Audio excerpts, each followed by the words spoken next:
Hello, good evening and welcome to the 131st Green Loaning Burn Supper. It takes a different format this year because of the virus. I'm reminded of the circus troupe that were targeted by the mafia. They went for the juggler. What the committee have decided to do this evening is to bring together some of the best clips, songs and speeches from over the years. And this will help us relive the past glories. We hope you enjoy.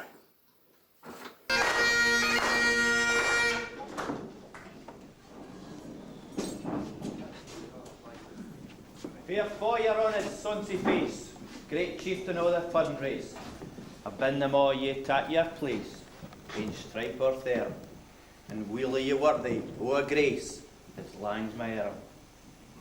Your groaning trencher there ye fill, your hurdies like a distant hill, your fin would help to mend a mill in time o' need. Well, through your pores the dews distill, like amber bead. His knife, say rusty, labour dick, and cut ye up where ready slit, trenching your gushing entrails bricht, like ony ditch. And oh, what a glorious sight, warm, reeking, rich.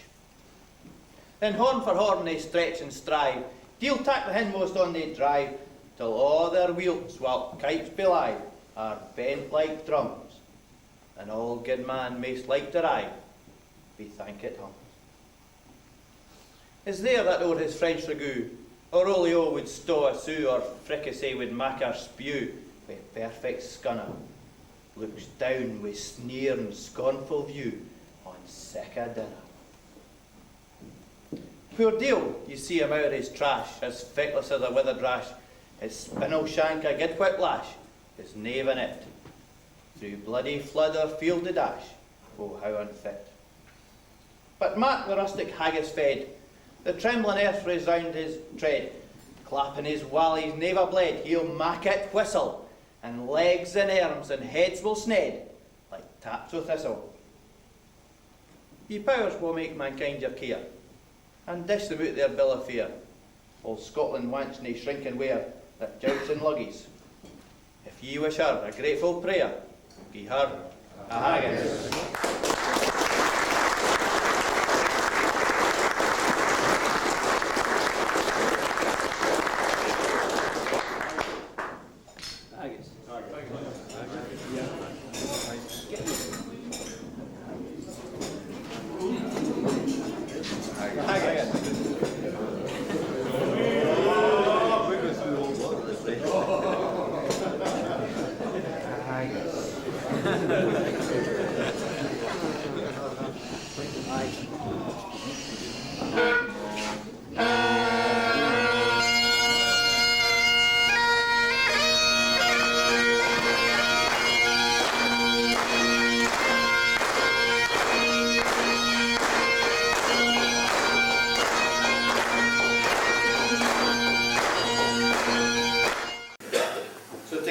An enthusiastic, immortal memory tonight, I give you Stuart McBain.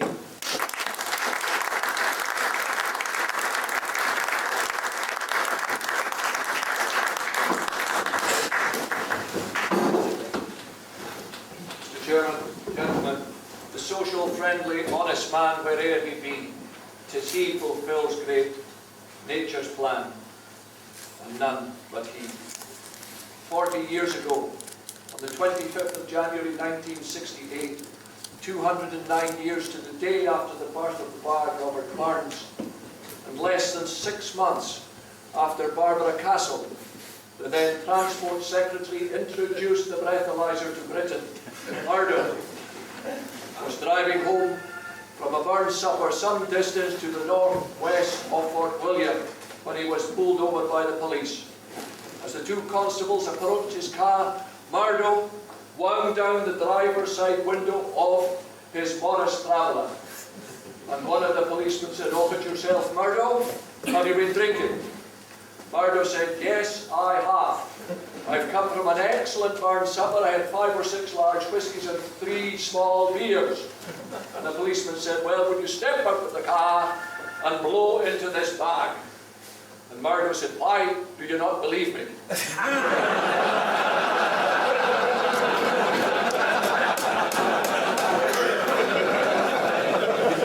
I would ask you to believe that I feel privileged to be among you at Green Loaning Barns Club tonight. The sky was blue, the wind was still, the moon was shining clearly. I saw her down with a right good well among the rings of Ireland. I kent her heart was all my ain. I loved her most sincerely. I kissed her hour and hour again among the rings of Ireland. Lover Barnes. In the days long before paternity leave was invented, and the husband remained at work or stayed at home while his wife laboured in the labour ward, a nervous, expectant father telephoned the hospital and said, "What news?" And the voice at the other said, "It's twins, it's a boy and a girl. Have a drink to celebrate and have another drink to prepare yourself for more news." So the fellow went away and had a few drinks. Phoned back later on, "What news?" They said, "There's four. There's 2 boys, there's 2 girls. Have a drink to celebrate. Have a drink to prepare yourself for more news." So the fellow said, "All right," he said, and he had a drink and another drink, and he phoned the hospital and said, "What news?" They said, "It's the first 6 tuplets in the county." Phone the newspapers. Have a drink, have one to prepare yourself for more news. Well, this time he'd had quite a few drinks. So the next time he picked up the phone, he inadvertently, by mistake, phoned the local cricket club and said, "What news?" The voice at the other end said, "That's 11 all out."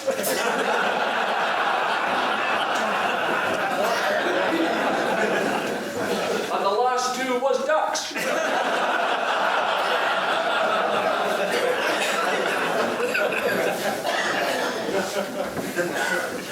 When death's dark stream I ferry o'er, a time that surely shall come, in heaven itself I'll ask no more than just a Highland welcome.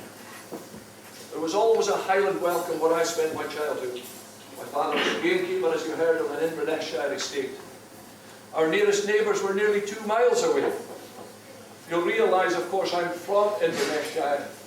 The word Inverness is an acronym, and the letters stand for "It's not very exciting right enough, even Saturdays and Sundays."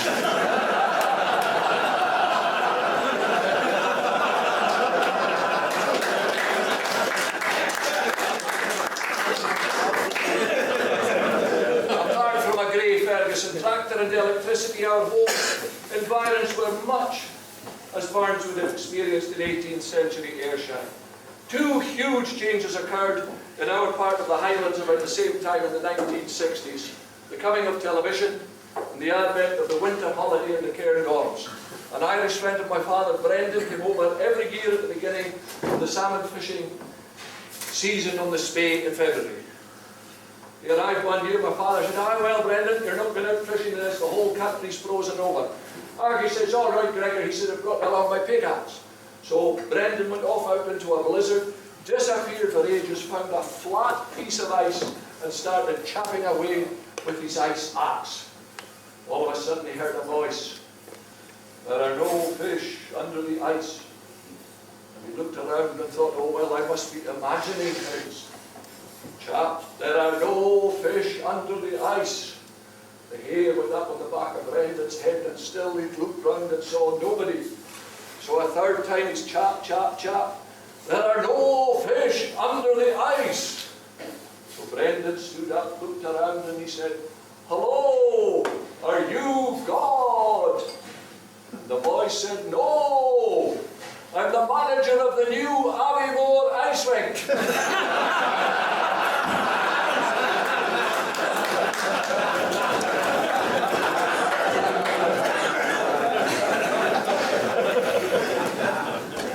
In 1787 in Edinburgh, Alexander Naismith painted a portrait of Robert Barnes.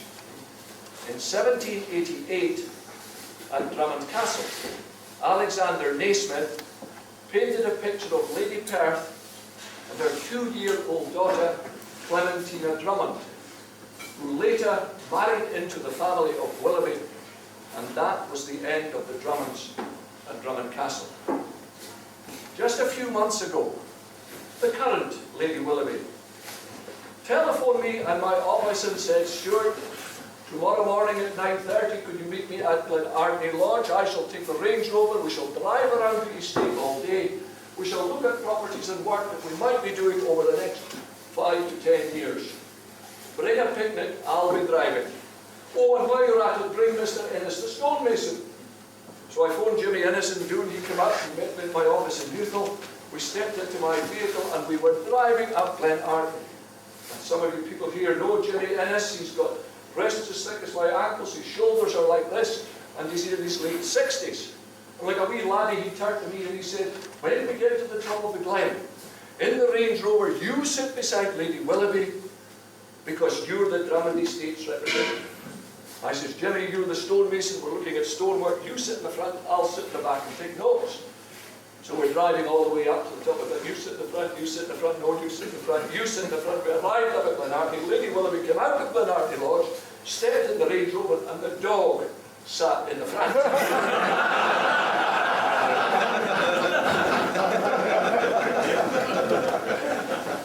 Since that adventure, every time I meet with Lady Willoughby, I'm reminded fleetingly of Robert Barnes' poem, The Twa Dogs, was in that place of Scotland's Isle that bears the name of old King Coyle. Upon a bonny day in June, when wearing through the afternoon, twa dogs that were na thrang at hame, foregathered ace upon a time. Of course, Barnes had his friends and patrons among the aristocracy, and he was aware that the rank is but the guinea stack, the man's the gowd for all that. The pith, or sense, and pride of worth are higher rank than all that. The church minister poured his elder John a drink and said, John, that's an old whiskey. And the elder said, yes, and it's very small for its age. Since coming to the end of my travels around the world and taking my work up at Drummond, I consider myself settled in Crieff and Strathearn. But occasionally, there's a part of me that reflects. My heart's in the Highlands, my heart is not here. My heart's in the Highlands, a chasing the deer, a chasing the wild deer, and following the road. My heart's in the Highlands, wherever they go. We know that Robert Barnes, on his travels, came this way in 1787. He was here in this part of the world before any one of us. For the purposes of this toast, he is invisibly among us tonight. Thou golden time, O youthful prime, why comes thou not again? 2 lines from Barnes' poem, Winter of Life, regretting that youthful prime, along with much that is good in life, disappears all too quickly. Or as he writes in Tam O'Shanter, but pleasures are like poppy spread, you seize the flower, its bloom is shed, or like the snow falls in the river, a moment white, then melts forever. All too soon this occasion here tonight will have melted into the miasmic mists of time. So let's be joyous and carefree in the here and now. But Mousy, thou art less compared with me, the present only toucheth thee. Although Barnes' youthful prime is more than 2 centuries in the past, his immortal memory lingers on at seminars, social soirees, and at suppers such as this, universally. Barnes' national and international star, still very much alive around the globe. The globe here indicating the whole wide world, and not the globe in Dumfries of Anna Park, to whom Barnes wrote in 1790. Ye monarchs take the east and west, frae Indies tae Savannah, gie me within my straining grasp the melting fall of Anna. Of course, being Barnes, he did more than write poetry to Anna, and she bore one of his at least 13 children, a girl, Elizabeth. Of his offspring, 4 were to women other than his wife, one each by Bess Peyton, May Cameron, Jenny Clow, and Anna Park. It was Jean Armour, Mrs. Barnes, who carried 9 children, the last of these Maxwell, born on the day of Robert Burns' funeral. Burns' love of Jean is well illustrated in his poetry. Far the airs the wind can blow, I dearly like the west, for there the bonny lassie lives, the lassie I love best. We know that during Burns' Edinburgh period he enjoyed a friendship with his Clorinda, Mrs. Agnes MacElhose. A fond kiss and then we sever, a farewell, alas, forever. There is tenderness, delicacy, and sentiment in his songs for all women. Oh, my love's like a red, red rose that's newly sprung in June. Oh, my love's like the melody that's sweetly sung in tune. Beautifully crafted words, but we should know that early in his rhyming career, Burns became aware of and began writing erotic poetry. There's the story of Fiona and Farquhar, who had just got married and went on a cruise. The first day after breakfast, they joined their company of people and they said, well, we have come here on our honeymoon and we've just had a wonderful performance. And then after lunch they came back, having felt frisky. They told everybody, we had a wonderful lunch, we went back to our cabin and had a wonderful performance. Later after afternoon tea, they're going around saying, we've had a wonderful performance. That night, they put their bow tie on, he put his bow, she put her long dress on. And they're going, oh, we've just been to our cabin and had a wonderful dress rehearsal. And somebody says, what the hell's a dress rehearsal? And Fiona says, it's exactly the same as a performance, but nobody comes.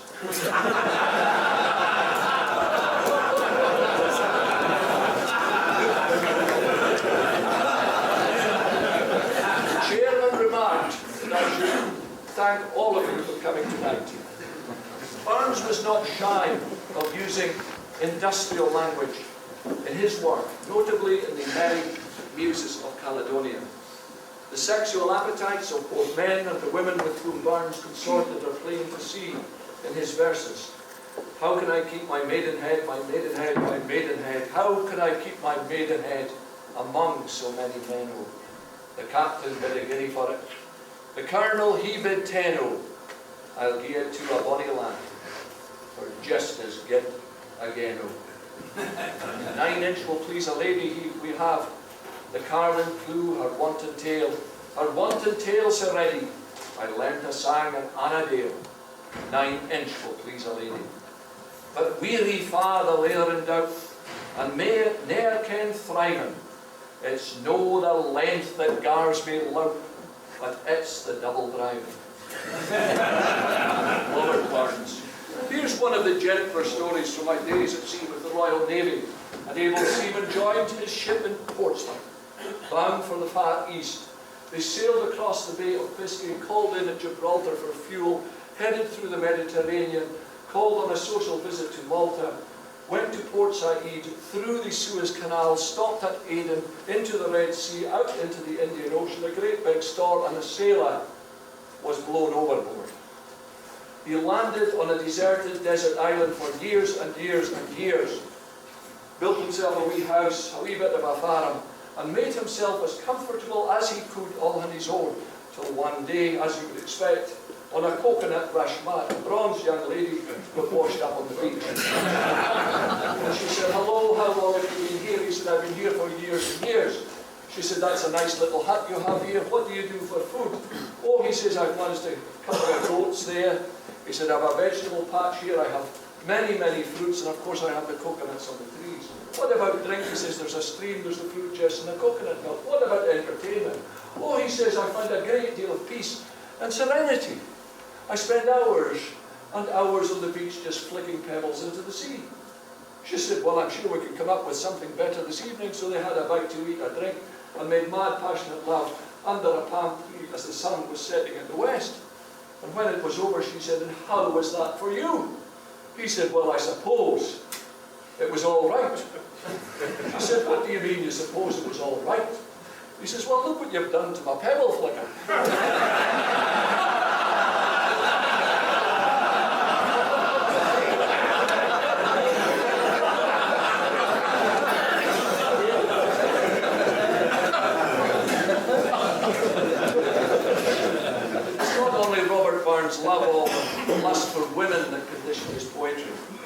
was the racking, brutal hardships of the barren farmlands of Ayrshire and Dumfries that heightened his awareness of class and monetary divide between the haves and the have-nots.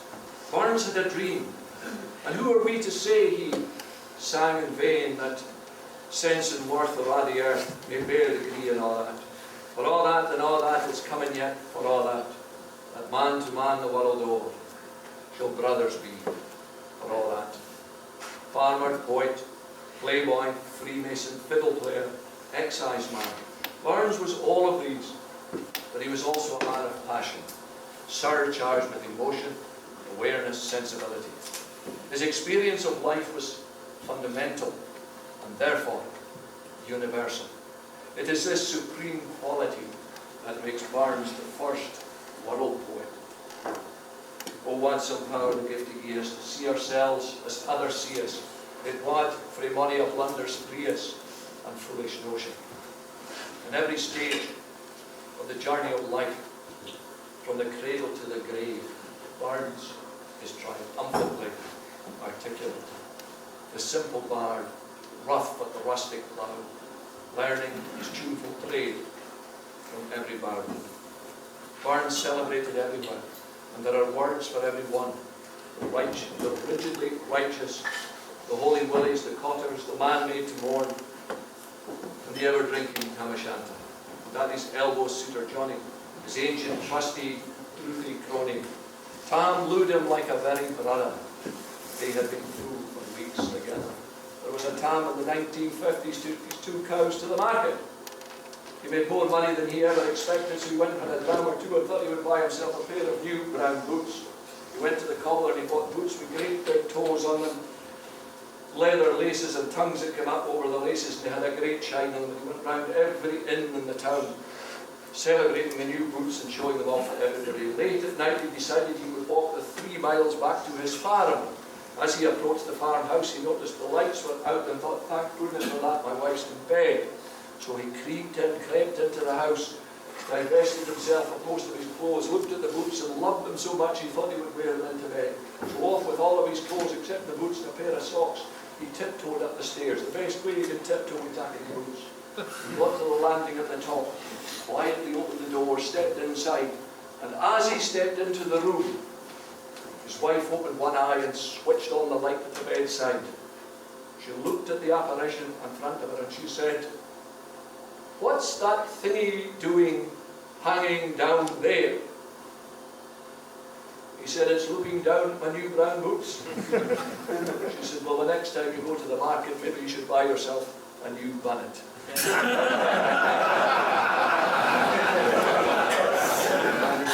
Barnes had words for every living creature. Barnes tells us many times of his empathy and fellow feeling for the animals of the field and the forest. On seeing a hare shot in a neighbouring field at Ellisland, he wrote to a friend, "I heard shots and presently a poor little wounded hare came crippling by me. Inhuman man, curse on thy barbarous art, and blasted be thy murder, aiming eye. May never pity soothe thee with a sigh, nor never pleasure glad thee, cruel heart. And in the evergreen to a mouse, but mousy thou art no thy lane. Improving foresight may be vain. The best laid schemes of mice and men hang after the glade, and lead us not with grief but pain, for promised joy." Robert Barnes, translated 3,000 times in 51 languages.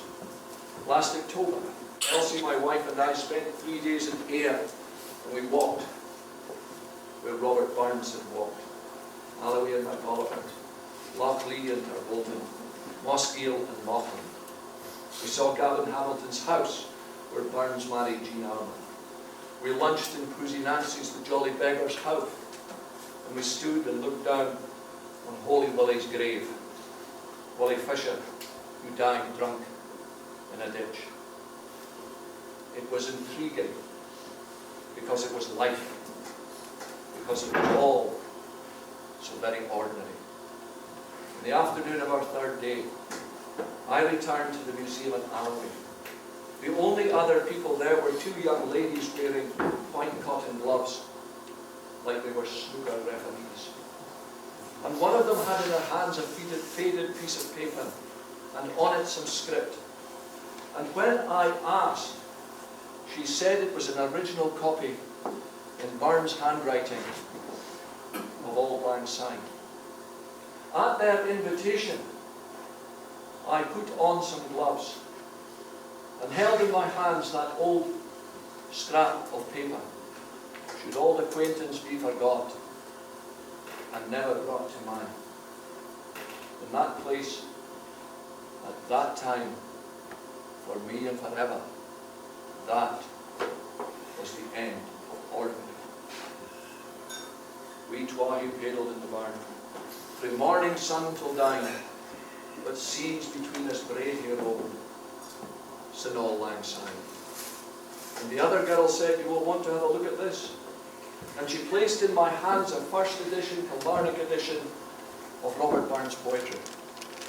On the 31st of July 1786, Robert Burns achieved his ambition of getting into good black print, with 612 copies of poems, chiefly in the Scottish dialect, published at Kilmarnock at 3 shillings each. And the first poem printed in the Kilmarnock edition, The Twa Dogs. The first I'll name that called him Caesar was keep it for his honour's pleasure.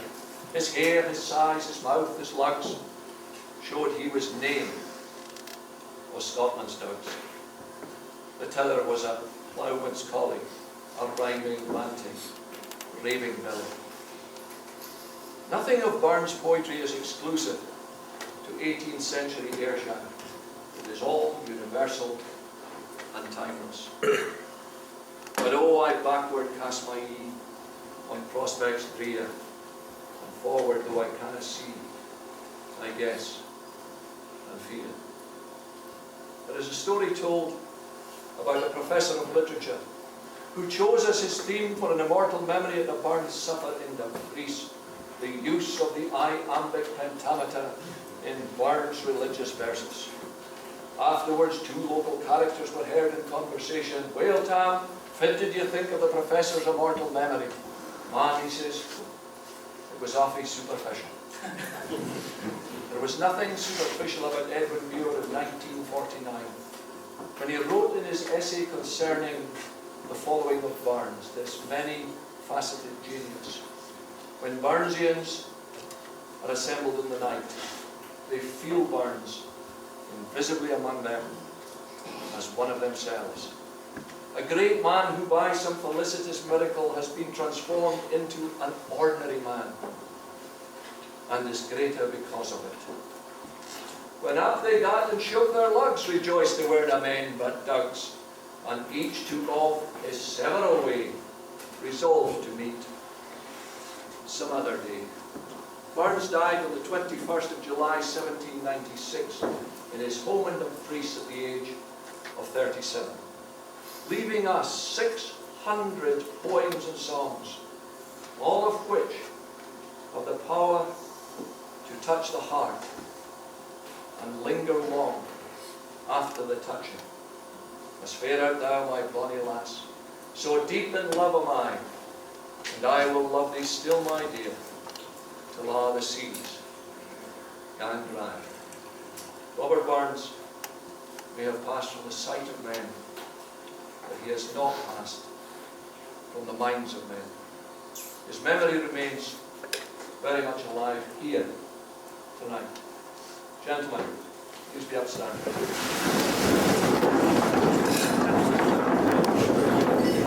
Join with me in a toast. The toast is the immortal memory of Robert Burns.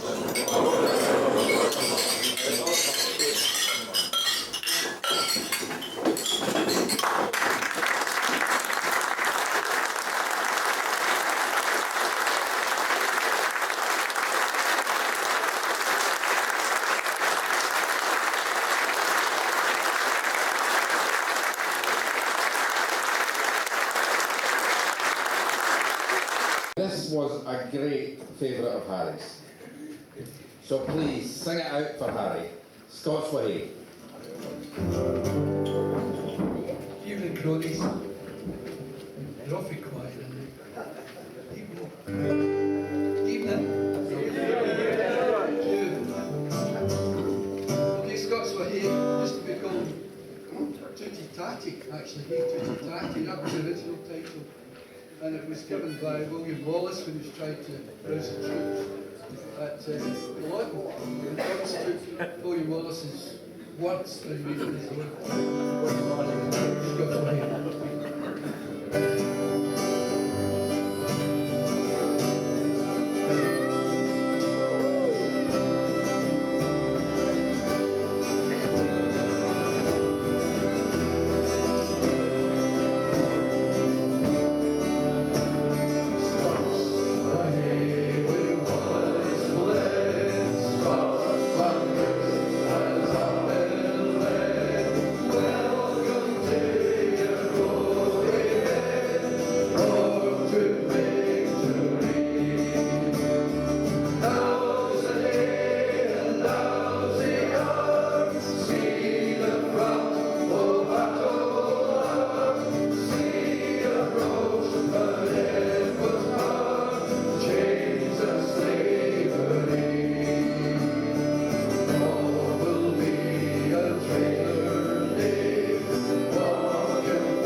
Further introduction.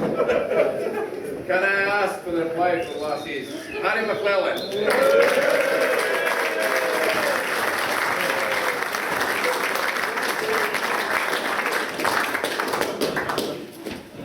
Mr. President, Mr. Chairman, cronies all. I'm very grateful to be able to stand in front of you tonight. Thanks to the wonders of modern medicine and our much maligned NHS, I'm feeling quite well.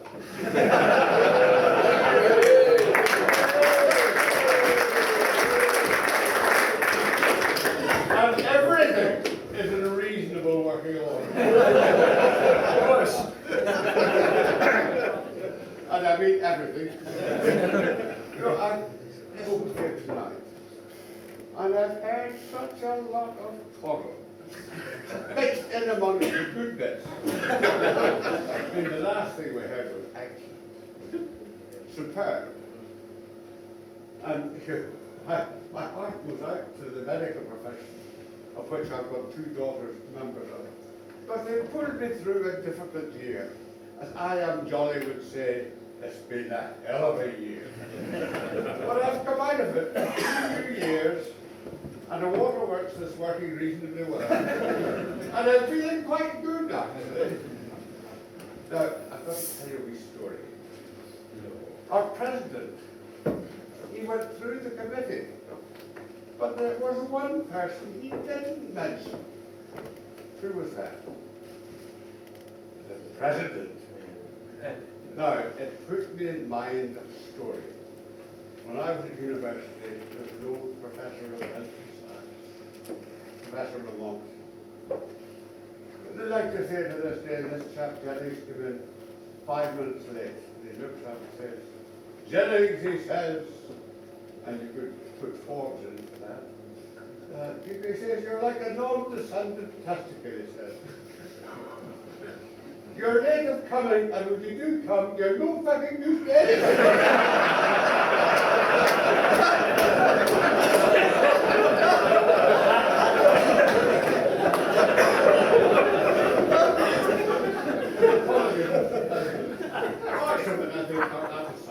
I think you are quite useful in your place.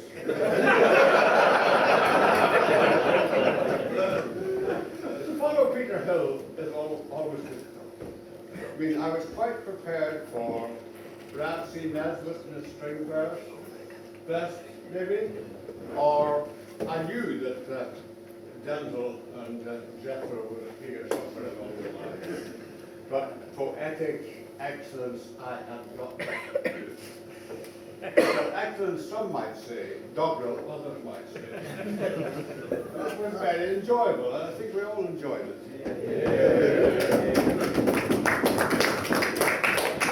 And what was missing was anything about the message. We never heard them mentioned, other than in a derogatory sense. And I'm here in a position to defend them. Poor old Nicola Sturgeon, now she got a bad run, didn't she? What a wonderful girl she is. You can see what way you voted. But she's done her job, and she's doing it well. And what a night she had to follow. And I think she's followed it very well. Don't you lay off that lassie, she's doing a grand job. And there's another wee lassie in there, I said, she'll take you on any day, Ruth Davison. Oh, you wouldn't tackle her in the dark night.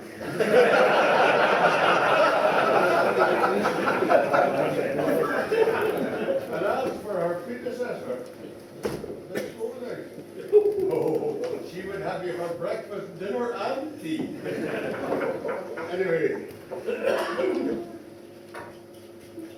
the one thing you were missing, and I thought you might come up with it, you left it out, was, are you still gay?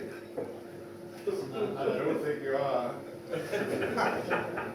That's a wee bit too much to ask for you. I thought you might have come up as that Asian gentleman at the shop. That will suit him right down to the ground. Because he gives his wife a very, very hard time. Now, the ladies. There are a lot of very important ladies in the world today, and you believe it.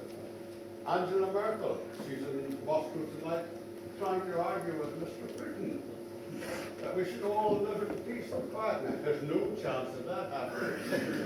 Hillary Clinton, she'll go up tomorrow and try and tell her the same thing. But she might have a wee bit of more nonsense because she's learned a bit from Bull. How to get things done. Theresa May, she's trying hard, but she's a long way to go. Now, there's one thing about getting old. There was this old boy this day, and he was sitting in a ward, and the tears were tripping him, and he was in a terrible state. And the lad came up and he says, what's wrong with you? Oh, he says, I met this woman a while ago, he says, she's lovely. She looks after me. She comes and she makes me meals every day, and we go to bed and we maybe sex 3 or 4 times a week. He said, I said, what are you worried about? He said, I've forgotten where she lives.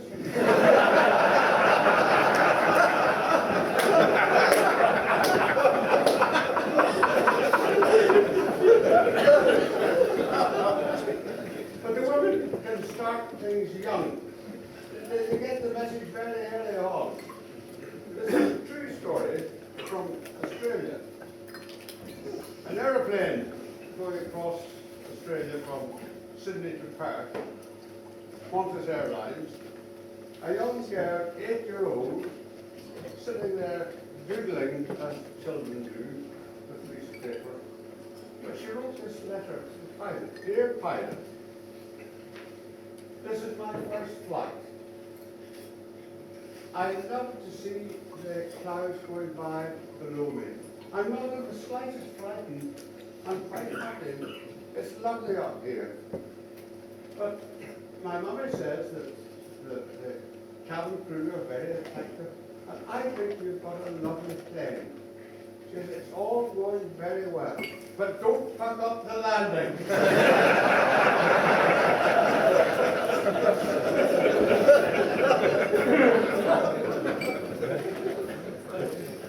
You know, men can be quite brutal. There's the old chap going up to Murrayfield, a big game, Calcutta Cup, you know what that is? England versus Scotland. It's a long time since Scotland won it, but they have done now and again. Ireland won the championship last year, just in case we'd forgotten. But never mind, this old boy went up and he sees this boy desperate for a ticket. He says, I've got a spare ticket. He said, here you are. So the boy gets the ticket and he ends up sitting beside the man. He says, I did come that you had this ticket spare. He says, oh, me and the wife with 2 tickets. Well, he said, how come the wife's not here? Oh, he says, she died. Oh, he says, that's terrible. Terrible altogether. But he says, could you not find some of your friends or your family to come and take the seat? Oh, no, he says, they're all at the funeral.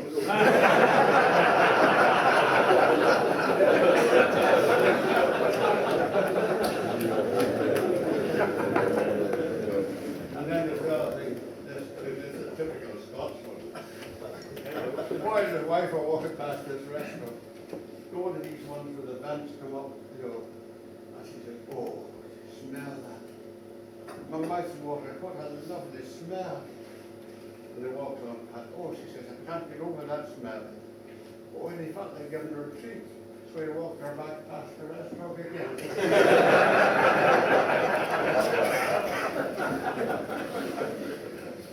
And this is a classic one. 5 old ladies in a motor car driving along at 22 miles an hour on the A9, still 60 miles an hour, never happy. 22 miles an hour. So he pulled them over. There were 5 of them, 2 in the front, the 3 were in the back. All their faces were very white. They were in a terrible state. And he says that, you know, I'm not stopping you because you're driving too fast. But do you realize that you're driving at 22 miles an hour on a road that is on a speed limit of 60 miles an hour? You're causing as much problem driving slowly as you would do quickly.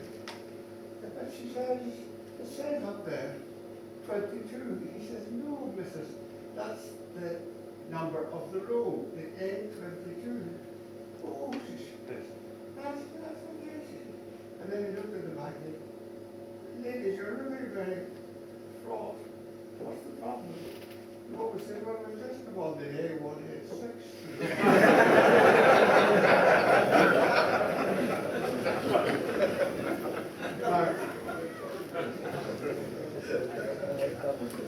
It's not my place to entertain you for too long, because the night is wearing on, and I've been told, don't ramble on in your usual fashion. Far be it for me to do that. But it's lovely to be with you again. It's lovely to feel fit and well. And I look forward to being with you in many years to come. But I'm not going to talk any longer. Thank you, Mr. President. And in my absence, don't volunteer me for any more.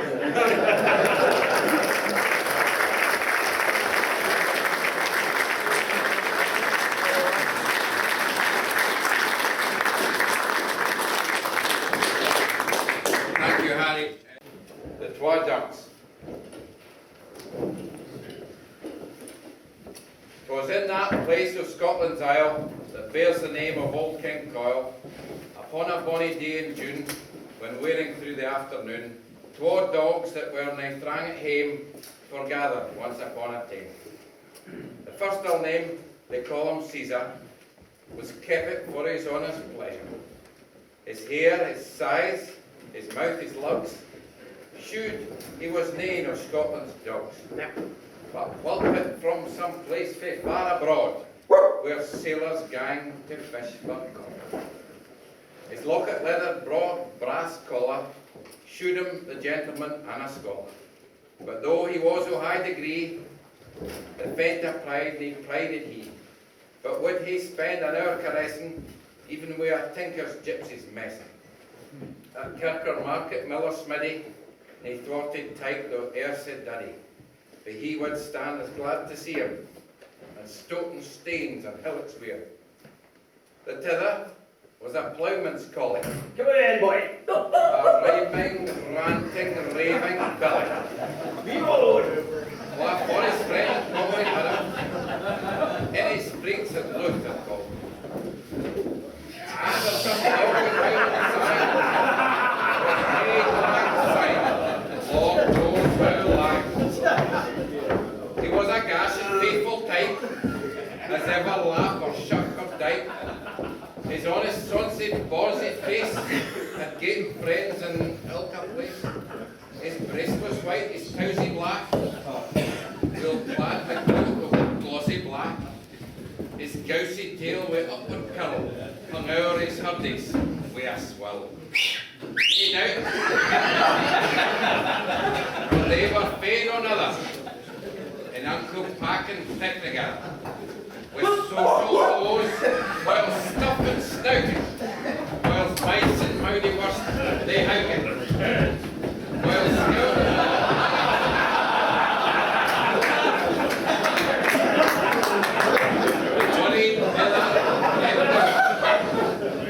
Till tired at last with money a farce, they sat them down upon their arse, and there began a lang discretion about the Lord's all the creation.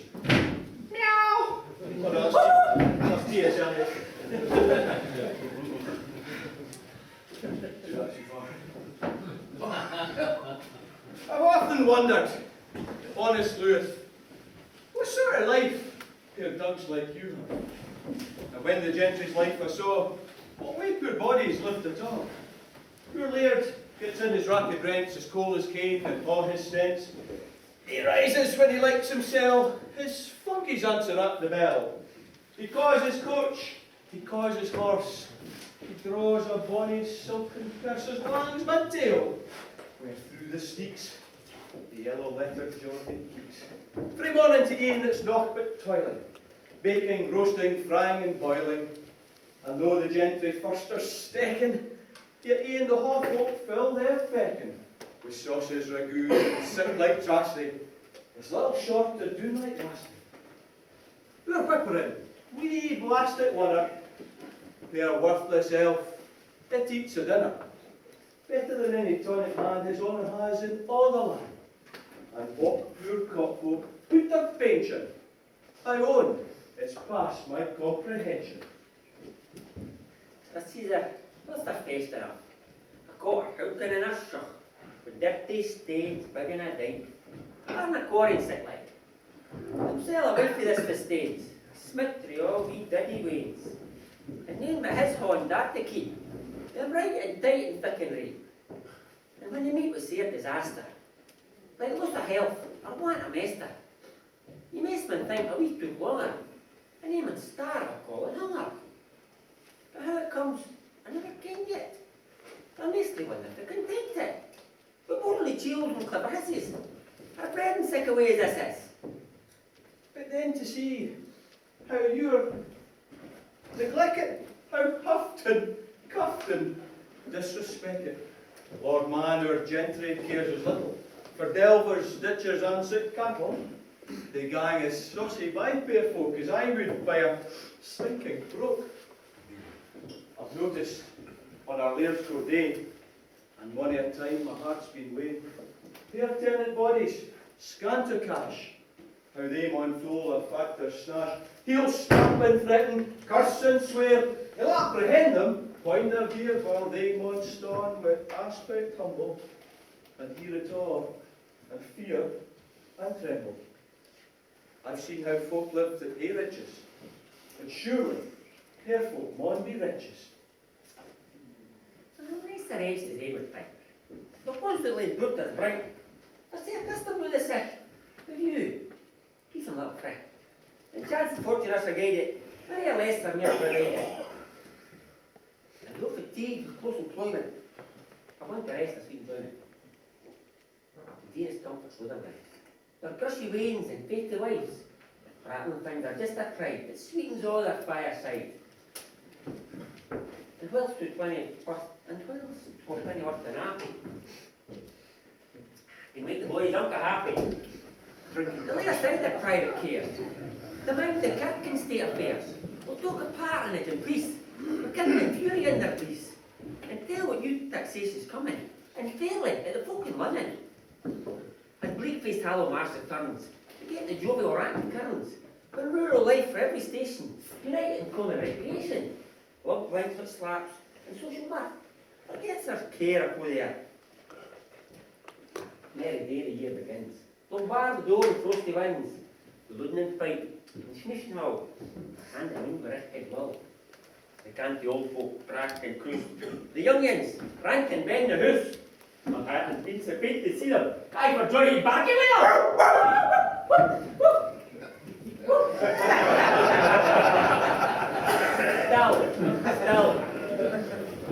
Still, it's no true what ye say. The game is now wrapped in play. There's more as a creditable stock. Of honest, decent, frozen folk. Not rubbing out with fruit and bread. Some rascals pride to beat the quench. Both thinks they net himself a prester. And favour with some gentle master. For Britain's good. Hey, lads, a little kind about it. For Britain's good. Good faith about it. See, rather going as premiers lead them and saying aye or no, just as they bid. At operas and plays parading, mortgaging, gambling, masquerading, or maybe in a frolic daft to heave with Cali taxi laugh to Macadoo attack the world, till I'm Monton and see the world. There at Vienna or Versailles, his father's olden tales he rides. Or by Madrid he tacks her out to strum guitars and Fechwin out. Or down Italian Mr. Startles, boat hunting among groves of, boat hunting then boozes, drubbly jam and water, to make himself look fair and purge the bitter gores and cankers of cursed Venetian whores and chins. For Britain's good, of her destruction, with dissipation, feud, and faction. Heck man, dear sirs, is that the gate? Yep. The waste is many the broad estate. At least a thousand in the last. Forgive to gang that gate at last. Or would they stay aback in courts and please themselves for country sports? It would for every aim be better, the laird, the tenant, and the quarter. For they Frank Grant and Ramlin boys, faint hate them ill-hearted fellas. Apart from breaking of their timber, or speaking lightly of their limmer, or shooting all a hare and moorcock, they ne'er a bit. They're out to bear folk. But won't you tell me, Master Caesar, should great folks life a life of pleasure? They calm their hunger up and steer them. The very thought, it made me fear them. Lord man, were you but Wales where I am, and gentles, ye would ne'er envy them. It's true they needna starve or sweat through winter's cold or summer's heat. They say work to craze their veins and fill all the ache with grips and grains. But human bodies are like sick fools, all their common colleges and schools. When they real ills perplex them, they back it out themselves to vex them. And aye the less they hate to stuck them, in like proportion, less so hurt them. Let me explain what I mean. A country fella, at the blue, his acres tilled, he's ripped anew. A country girl, at her wheel, it doesn't done, she's unca wheel. But gentlemen and ladies warse with even down one to worker curse, they lighter, lounging, lank and lazy. Though deal hate ails them yet uneasy. Their days, insipid, dull and tasteless. Their nights unquiet, lang and restless. And even their sports, their balls and races, their galloping through public places, their sick parade, sick pomp and art. The joy can scarcely reach the heart. And then cast out in party matches, and some are all in deep debauches. Eh, Nick, they're mad with drink and hooray!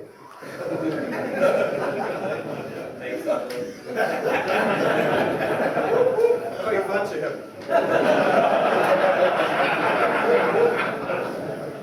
Next day, their life is fast enduring. Too much. Too much. But wait for this. The ladies. The ladies. Arm in arm in clusters, as great and gracious. Oh, it's just. But here their absent thoughts of other. They're all run deals and judged together. Whilst o'er the wee bit cup and platy, they sip the scandal potion pretty. Or lee-lang necks with crabbit looks. Whilst pour all the deals pictured books or stake on chance of farmer stackyard. And cheat like ony on high black gal. There's some exceptions, man and woman. But this is gentry's life in common. By this the sun was out of sight, and darker gloaming brought the night. The bum clock hummed with lazy drone, the cows stood round in the moon. When up the gap shoot their lugs. With Joyce, they were na men but ducks, and each took off his several ways, resolved to meet another day.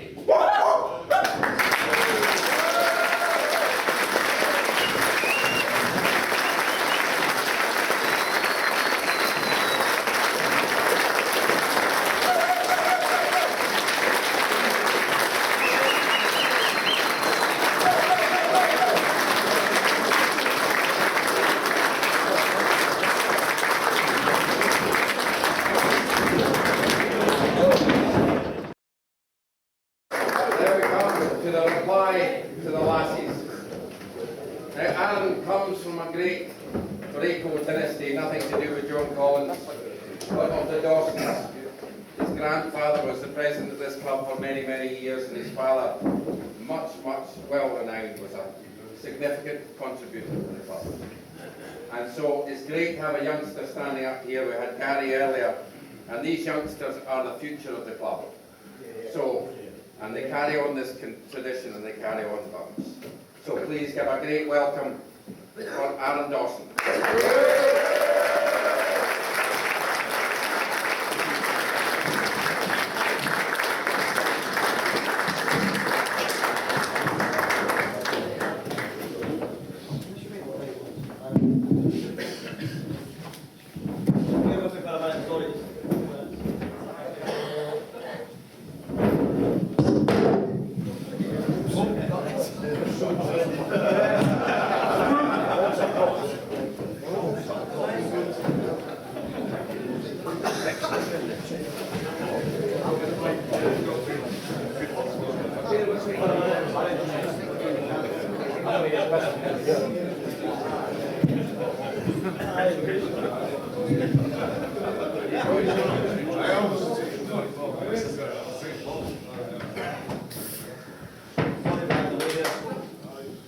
Good evening, cronies, committee members, gentlemen, and of course Gary McGlashan.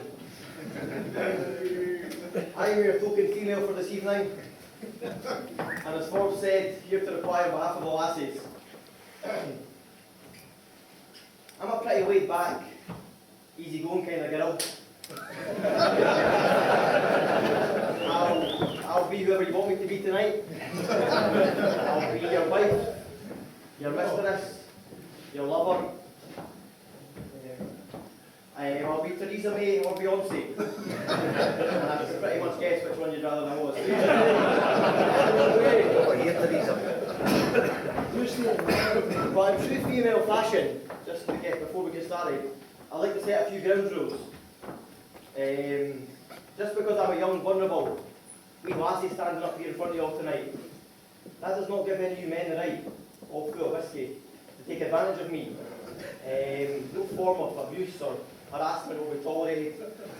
I would hate to get the police involved here tonight. The last time there was a restraining order handed out on one of these evenings, Scott Lambie wasn't allowed near his sheep for 2 weeks.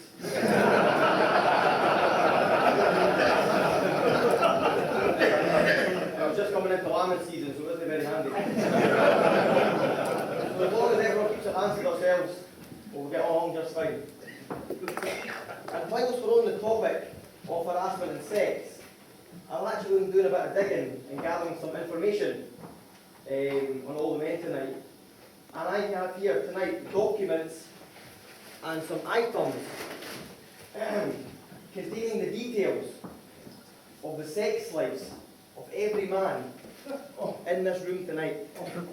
And I'll be honest with you, I'm quite an open-minded young girl. Some of this stuff is very disturbing.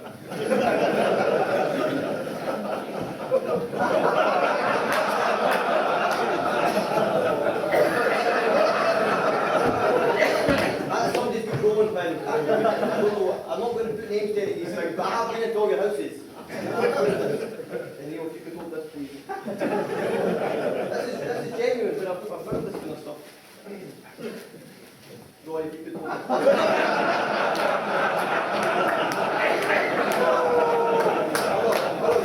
Sorry, if you just keep that on the table.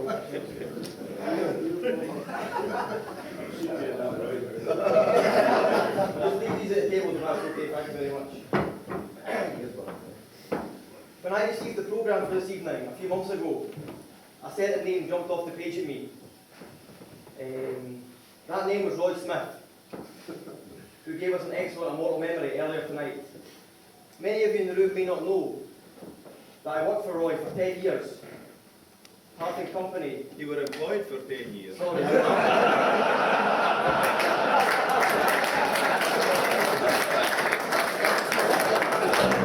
is actually the heart that Roy gave me 10 years ago. The health and safety levels we're working with. Parting company with Roy and Smiths just this time last year. I always enjoyed my time working with Smiths, but it wasn't always plain sailing. Roy had a reputation for being a hard but fair boss. And I had my fair share of swearings. But when you make as many fuck-ups as I do in a day, I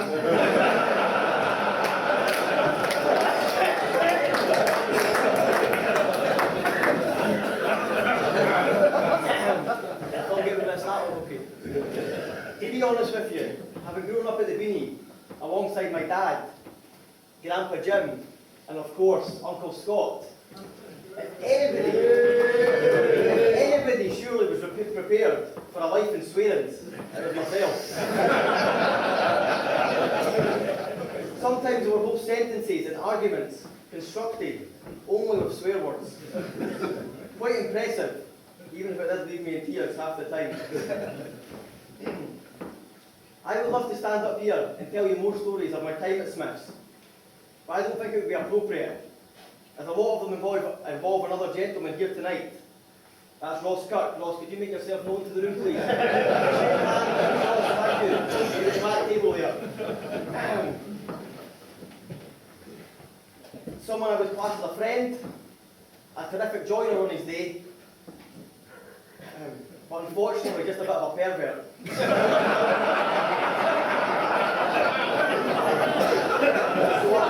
So as I said, it wouldn't be right for me to stand up here tonight, especially with Ross's former boss, Mr. Smith, in the room, and his current employer, and I'm going to have to change this, his current employer, Davy Brown, who is not here. And I wondered why Davy McLaren was smiling so much tonight, actually. Davy Brown, so with two of Ross's employers in the room. It wouldn't be right for me to stand up here tonight, and I won't do it, Ross, I promise you, and tell the stories of Ross sniffing customers' pants, male and female, I must add. At least the boy didn't discriminate. Eat food from their fridges, and on one extremely disturbing afternoon, masturbate in a customer's bedroom.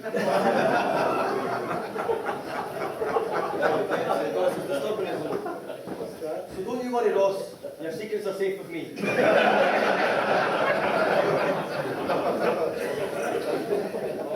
On a lighter note, Ross actually got engaged to his girlfriend Claire the other week when he got down on one knee at Gleneagles and proposed.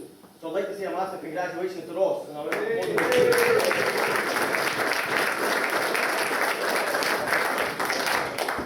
let's just hope she never finds out what you get up to at work.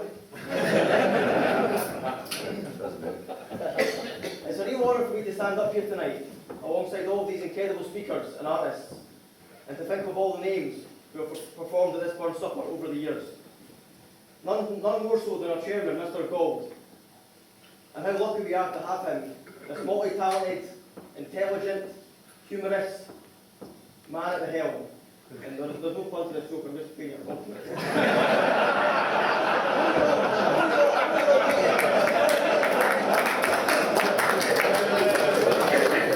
Easy one to criticise, but I just want to give you a bit of praise for it. And apparently a very, very good after-dinner speaker. His speaking takes him all over the country and often abroad.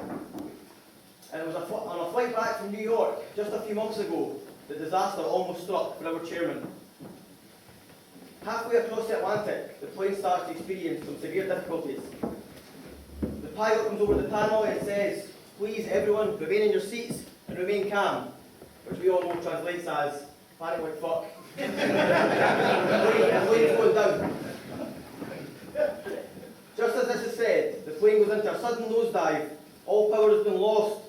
Engines have failed. People are panicking. Kids are crying. Families are starting to phone loved ones from this plane. It's not looking good. And out of nowhere, the woman sitting next to Ford stands up and shouts, "If I'm going to die, I want to die feeling like a woman." She looks Ford in the eye and she says, "Is there someone in this plane man enough to make me feel like a woman?" Ford looks back at her, takes off his top, hands it to her and says, "Well, you can have this if you want."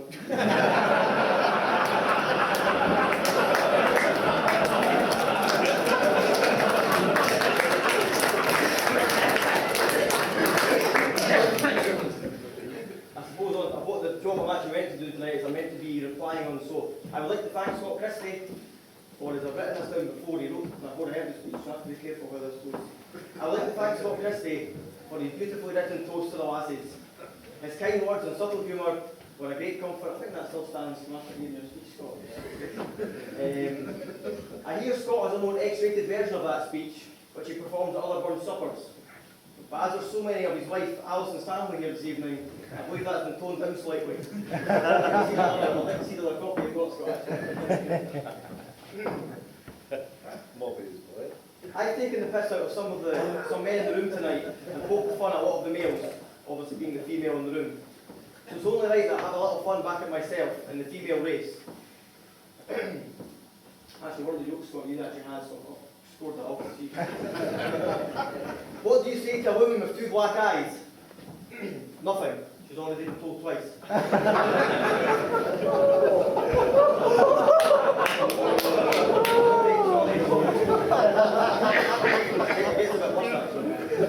Our fat girls and mopeds similar.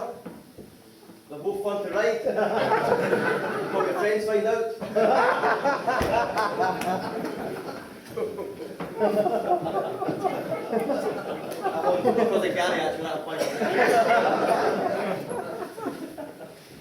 I'm not overly educated on Robert Burns or his works, and I won't stand up here tonight and pretend I am. But I do have a keen interest and a passion to change this and learn more.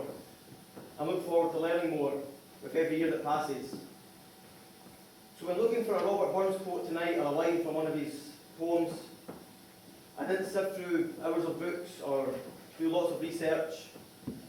I simply asked my dad's oldest and dearest friend, Peter Scott, for some advice. So I'll leave you with a few lines from one of Burns' famous songs. A fond kiss, and then we sever. A farewell, and then forever. Thank you.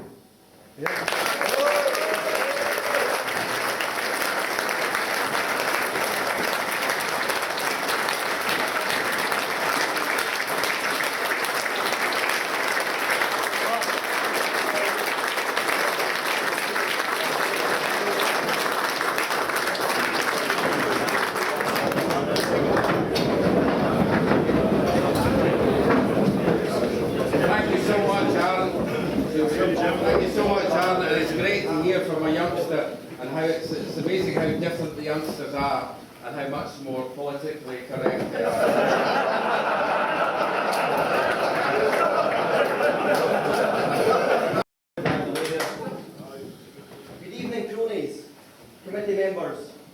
gentlemen, and of course Gary McGlashan. I'm your token female for this evening, and as Forbes said, here to reply on behalf of all lassies. I'm a pretty laid back, easy going kind of girl. I'll be whoever you want me to be tonight. I'll be your wife, your mistress, your lover. I'll be Theresa May or Beyonce. And I can pretty much guess which one you'd rather know was. Over here, Theresa. But in true female fashion, just to get before we get started, I'd like to set a few ground rules. Just because I'm a young, vulnerable, wee lassie standing up here in front of you all tonight, that does not give any of you men the right, all full of whiskey, to take advantage of me. No form of abuse or harassment will be tolerated. I would hate to get the police involved here tonight. The last time there was a restraining order handed out on one of these evenings, Scott Lambie wasn't allowed near his sheep for 2 weeks.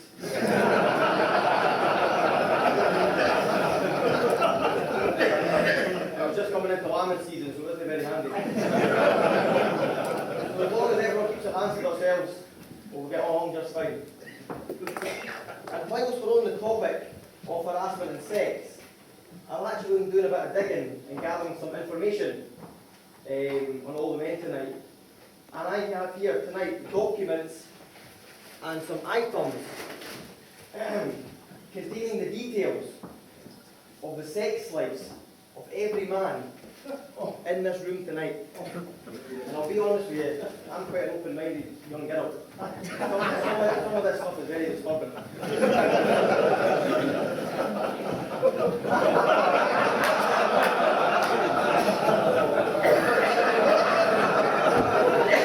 That's somebody's good rolling pin. I don't know, I'm not going to put names to any of these things, but I have been into all your houses. And Neil, if you could hold this, please. This is genuine, but I've found this kind of stuff. Roy, if you could hold this.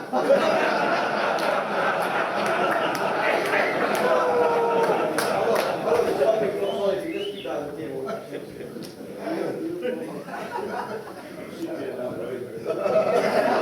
Just leave these at the table, that's okay, thank you very much.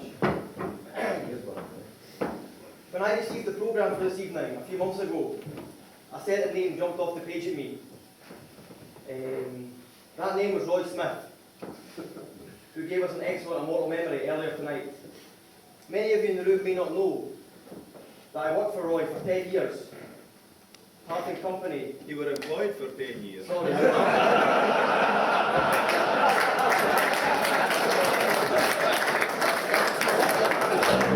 is actually the heart that Roy gave me 10 years ago. The health and safety levels we're working with.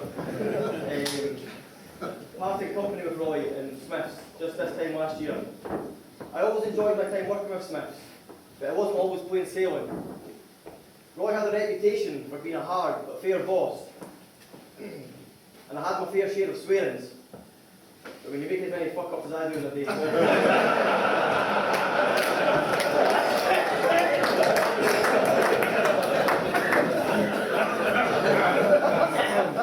Don't get rid of this, that one, okay. To be honest with you, having grown up at the Beanie, alongside my dad, Grandpa Jim, and of course, Uncle Scott, anybody surely was prepared for a life in swearings, it was myself. Sometimes there were whole sentences and arguments constructed only with swear words. Quite impressive, even if it does leave me in tears half the time. I would love to stand up here and tell you more stories of my time at Smiths, but I don't think it would be appropriate, as a lot of them involve another gentleman here tonight. That's Ross Kirk. Ross, could you make yourself known to the room, please? Ross, thank you. You're at the back table there. Someone I would class as a friend, a terrific joiner on his day, but unfortunately just a bit of a pervert. So as I said, it wouldn't be right for me to stand up here tonight, especially with Ross's former boss, Mr. Smith, in the room, and his current employer, and I'm going to have to change this, his current employer, Davy Brown, who is not here. And I wondered why Davy McLaren was smiling so much tonight, actually. Davy Brown, so with two of Ross's employers in the room.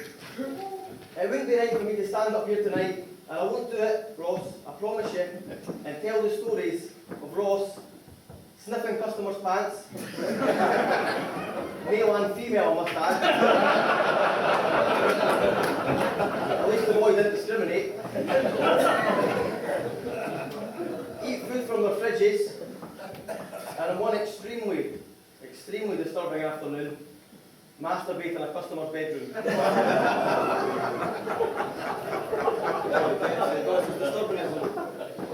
So don't you worry, Ross, your secrets are safe with me.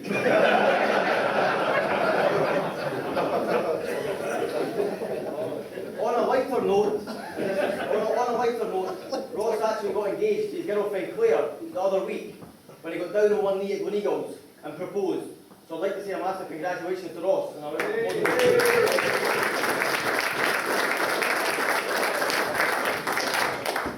let's just hope she never finds out what you get up to at work.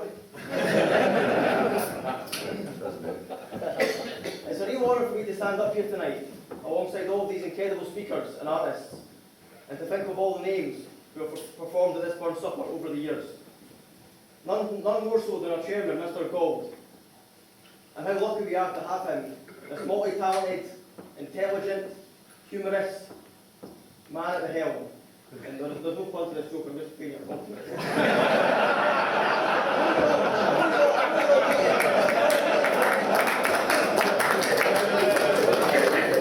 Easy one to criticise, but I just want to give you a bit of praise for it. And apparently a very, very good after-dinner speaker. His speaking takes him all over the country and often abroad. And it was on a flight back from New York just a few months ago the disaster almost struck for our chairman. Halfway across the Atlantic, the plane starts to experience some severe difficulties.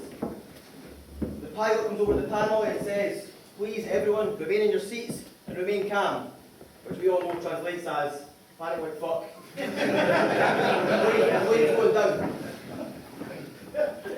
Just as this is said, the plane goes into a sudden nosedive, all power has been lost, engines have failed, people are panicking, kids are crying, families are starting to phone loved ones on this plane, it's not looking good. And out of nowhere, the woman sitting next to Forbes stands up and shouts, "If I'm going to die, I want to die feeling like a woman." She looks Forbes in the eye, and she says, "Is there someone on this plane man enough to make me feel like a woman?" Forbes looks back at her, takes off his top, hands it to her and says, "Well, you can hide this if you want."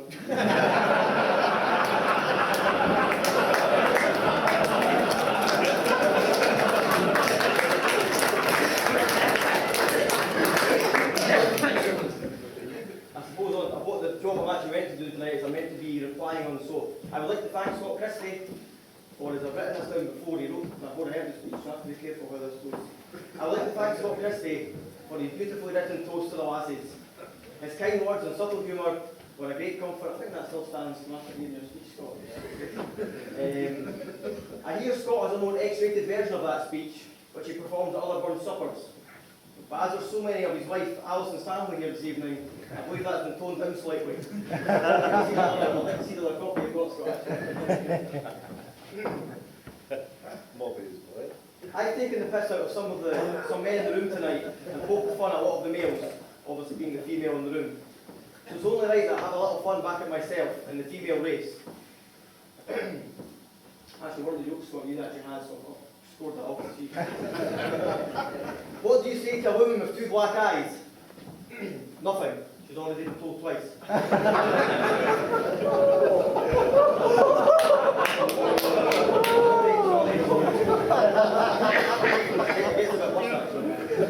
Our fat girls and mopeds similar. They're both fun to ride. Hope your friends find out.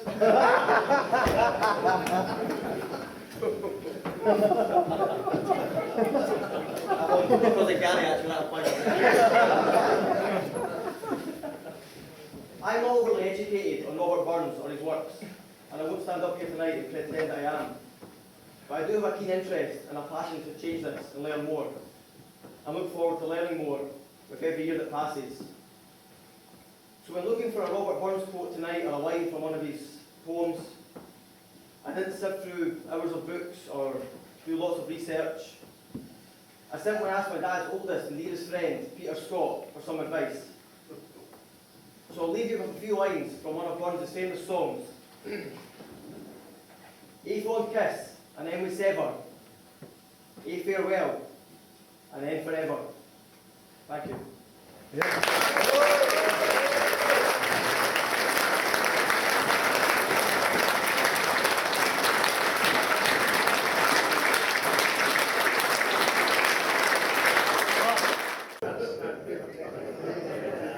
I'm bloody lucky to get here. Now, last Tuesday last Tuesday, right? I was driving up the M9 and I got to the Kia roundabout, bastard roundabout, bastard. And I put my foot on the brakes and the car went right into the back of this car in front. Straight into the back of it.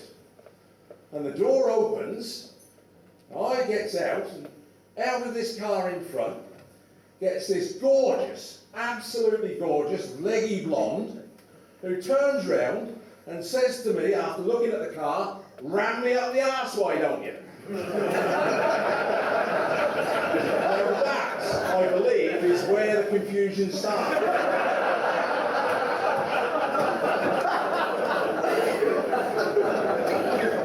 Now, enough of this, because I know that we are here to enjoy an educational evening. We are here to ask questions like, if you see someone doing a crossword, and you lean over and you say to her, 7 Up is a lemonade, does it confuse her? And if women, I'll wait for these ones. If women are so bloody good at multitasking, why is it that when Denzel tells his wife to sit down and shut up, she can't do either?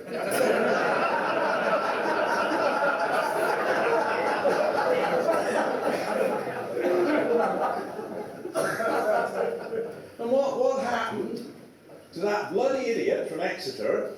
I think it were Exeter, it might have been Cloten, but I think it were Exeter. What happened to him? He was the person that didn't know the difference between arson and incest. And he set fire to his sister.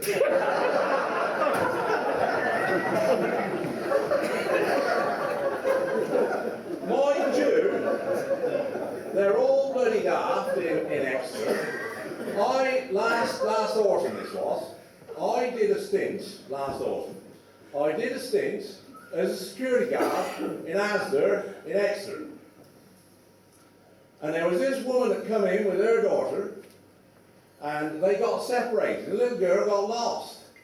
And of course we have to deal with all of these problems as security guards. So I leans down and I says to the little girl in a sympathetic voice, I says to her, "What's your mother like?" And she says, "Big cocks and vodka." I wouldn't expect that.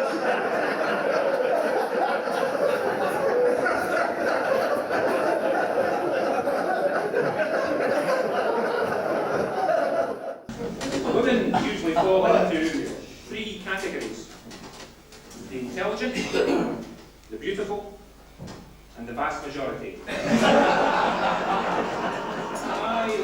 My biggest mistake, and I'm sure that many of you have made the same one, was to get married. Well, if only I had realised how women change when they get married. Of course, we should really all take a close look at their mother and imagine how a loved one will turn out in later years. I did take a look at Hazel's mother. She looks like Les Dawson in drag. I decided that she was a one-off and there was no way that Hazel could turn out like that. How wrong could I be? You will, of course, probably all know that I am married into the Maxwell family, Echo's answer to the Marx brothers. It reminds me of the story about Groucho Marx, who met a woman who had 11 children in the same number of years of marriage, and he asked her why she had had so many children in such a short space of time. She said it was because she loved her husband deeply.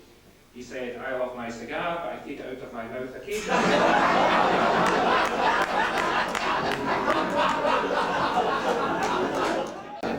I don't know if any of you remember the bar staff at the Allen Bank, Jack and Gil ran it, but the most attractive barmaid was Jock Mayer. Those of us who knew Jock McKinstry were greatly saddened to hear of his passing last week at the age of 104. And it is a tribute to his memory that so many of you have come out here this morning. Oh no, hold on now. Well, I beg your pardon. That's the wrong. I had this jacket on this morning and I was doing that. It's a funeral, Bob, you know about them. A funeral, it was John McKinstry, and he did die from Ayrshire. Anybody here from Ayrshire? How are yourselves? So Muirkirk, he lived in Ayrshire, and he died, he was a farmer, and he died, you all do eventually. I love the way you cheer this meeting, by the way, folks. Only a man of considerable bravery can hold the caterer back for half an hour just to bring them in to tell me they were third choice.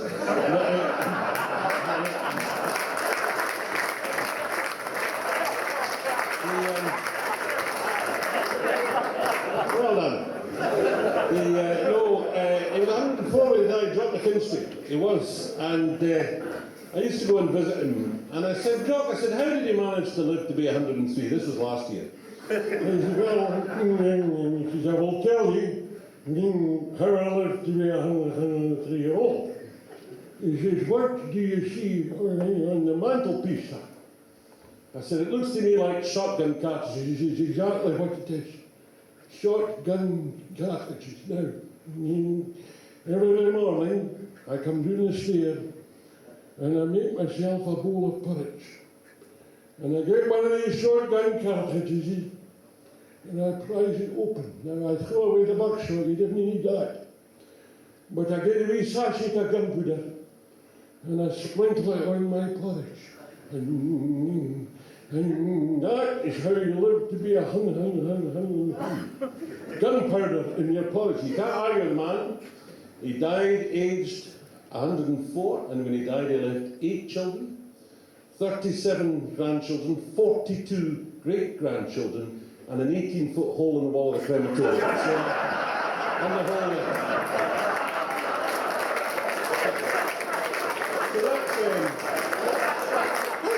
I was this morning doing that funeral. It's nice to be here, I must say, in Braco. I actually have family connections with Braco. My grandfathers, I had 3 grandfathers, one died in infancy. But I had a grandfather,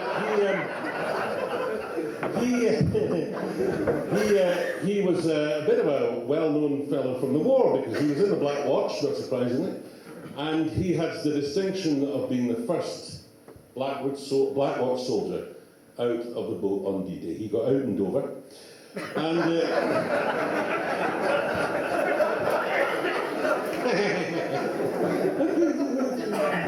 I'm afraid I have to tell you, by the way, I may have to leave. I'm seriously not very well this evening, but I will give 100%. But my father was a great man. He used to say, always give 100%. Whatever you're doing, give 100%. No longer with us, my father. He died giving blood.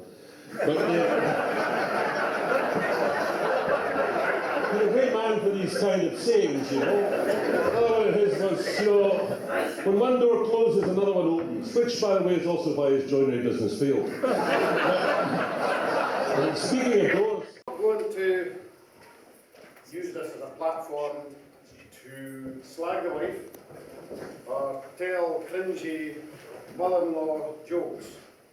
So I'm not going to tell you about what happened the other day when I ran over the mother-in-law with my tractor. I thought I'd plenty of room to get round about her, but I just didn't think I had enough fuel.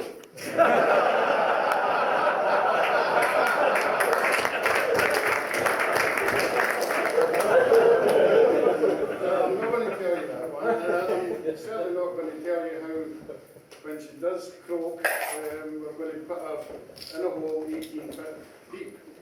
Because deep down she's really nice. live in the village of Old Meldrum in Aberdeenshire, and like most villages, we have our two worthies that sit in the village square on a day, and going past, and John says to them, he says, "You hear, Bill, Barry's going to close the Meldrum Arms." "Nah," what's he going to do? He says, "Closing the Meldrum Arms is going to turn it into a brothel." God almighty, man, if he can't make money selling drams, he'll never make money selling soup.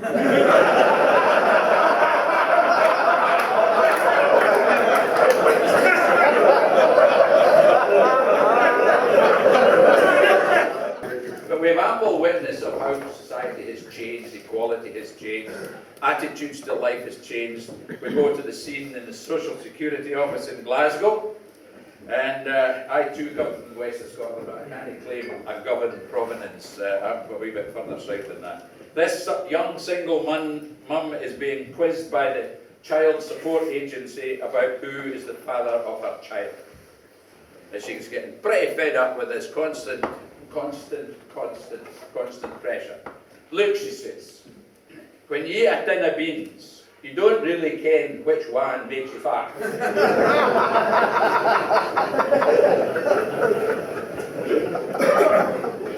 A chicken farmer went to the local bar, sat next to a woman and ordered a glass of champagne. The woman perks up and says, "How about that? I just ordered a glass of champagne too." "What a coincidence," the farmer says. "This is a special day for me, I'm celebrating." "This is a special day for me too," she says, "I'm celebrating." "What a coincidence," says the man, as they clink glasses, and the farmer asks, "And what are you celebrating?" She says, "My husband and I have been trying to have a child, and today my gynecologist told me that I'm pregnant," she told me. "What a coincidence," said the farmer. "I am a farmer, and for many years I've had hens that were infertile. But today they're all laying fertilized eggs." "That's great," says the woman. "How did you chickens become fertile?" "I used a different cock."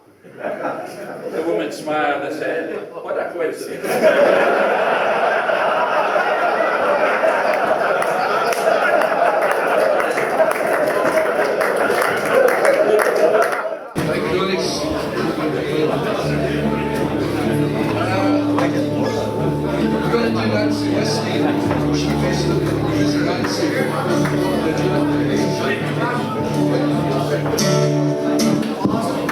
So you all know the chorus. The front of the chorus is page 8 in your programme. It's only 2 lines, so no excuse for not singing it.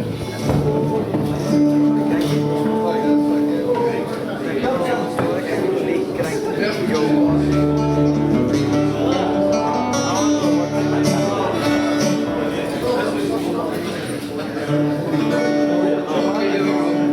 Join in, please. Be story.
sides, fellas. And you took that.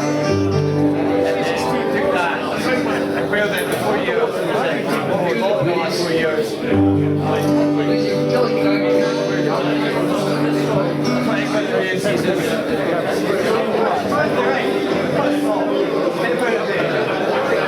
Basically, I've got my tax back on my fucking card in the last 4 years.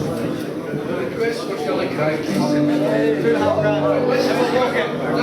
Nothing. Just keep them my fucking back on the We're here, said we're here, say can't tell. We're here, said welcome to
Gentlemen, we now come to the Star, and Bob's asked me, this was a particular favourite of Ian Hayes and Harry's, so when you're singing, remember these men and give it everything you've got. The Star of Rabbie Burns.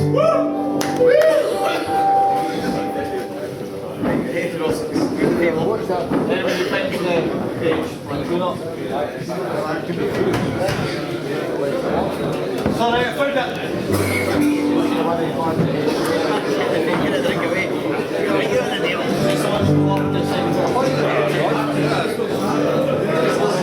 You're drunk by this point. 40 minutes. So you just started up, stand up, do it, stop, It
Thank you for listening, watching, and continue to support the Green Loaning Burns Club.